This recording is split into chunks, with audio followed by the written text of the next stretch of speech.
Évangile selon Matthieu, chapitre 14. En ce temps-là, Hérode le tétrarque, ayant entendu parler de Jésus, dit à ses serviteurs, « C'est Jean-Baptiste. Il est ressuscité des morts et c'est pour cela qu'il se fait par lui des miracles. » Car Hérode avait fait arrêter Jean, l'avait lié et mis en prison à cause d'Hérodias, femme de Philippe, son frère, parce que Jean lui disait, « Il ne t'est pas permis de l'avoir pour femme. » Il voulait le faire mourir, mais il craignait la foule, parce qu'elle regardait Jean comme un prophète. Or, lorsqu'on célébra l'anniversaire de la naissance d'Hérode, la fille d'Hérodias dansa au milieu des convives, et plut à Hérode, de sorte qu'il promit avec serment de donner ce qu'elle demanderait. À l'instigation de sa mère, elle dit, « Donne-moi ici, sur un plat, la tête de Jean-Baptiste. » Le roi fut attristé, mais à cause de ses serments et des convives, il commanda qu'on la lui donnât, et il envoya décapiter Jean dans la prison. Sa tête fut apportée sur un plat et donnée à la jeune fille qui l'apporta à sa mère. Les disciples de Jean vinrent prendre son corps et l'ensevelir. Ils allèrent l'annoncer à Jésus. À cette nouvelle, Jésus partit de là dans une barque pour se retirer à l'écart dans un lieu désert. Et la foule, l'ayant su, sortit des villes et le suivit à pied. Quand il sortit de la barque, il vit une grande foule et fut ému de compassion pour elle, et il guérit les malades.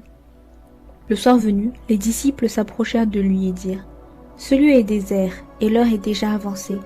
Renvoie la foule afin qu'elle aille dans les villages pour s'acheter des vivres. » Jésus leur dit, « Ils n'ont pas besoin de s'en aller, donnez-leur vous-même à manger. » Mais ils lui dirent, « Nous n'avons ici que 5 pains et 2 poissons. » Et il dit, « Apportez-les-moi. » Il fit asseoir la foule sur l'herbe, prit les 5 pains et les 2 poissons, et levant les yeux vers le ciel, il rendit grâce.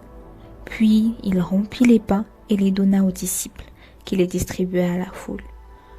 Tous mangèrent et furent rassasiés, et l'on apporta 12 paniers pleins de morceaux qui restaient. Ceux qui avaient mangé étaient environ 5000 hommes, sans les femmes et les enfants. Aussitôt après, il obligeait les disciples à monter dans la barque et à passer avant lui de l'autre côté pendant qu'il renverrait la foule. Quand il le renvoyait, il monta sur la montagne pour prier à l'écart, et, comme le soir était venu, il était seul. La barque, déjà au milieu de la mer, était battue par les flots, car le vent était contraire. À la 4e veille de la nuit, Jésus alla vers eux, marchant sur la mer. Quand les disciples le virent marcher sur la mer, ils furent troublés et dirent, « C'est un fantôme !»